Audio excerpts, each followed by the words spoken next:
Assalomu alaykum. Yoshim 18 da, yaqinda to'yim, Sarpaga nabor yig'moqchiman. Qani ketdik, boshladik bo'lmasa.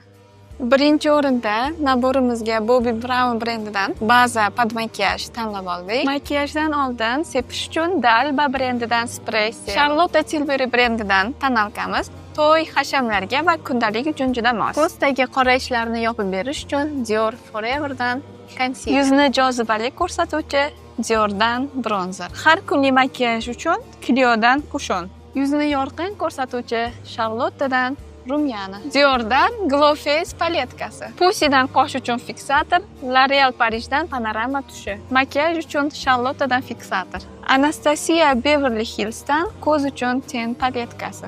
Va oxirida makiyaj qilish uchun kist nabor. Ushbu ko'rib turgan naborimizni necha pul deb o'ylaysizlar? Kommentariyada yozib qoldiring.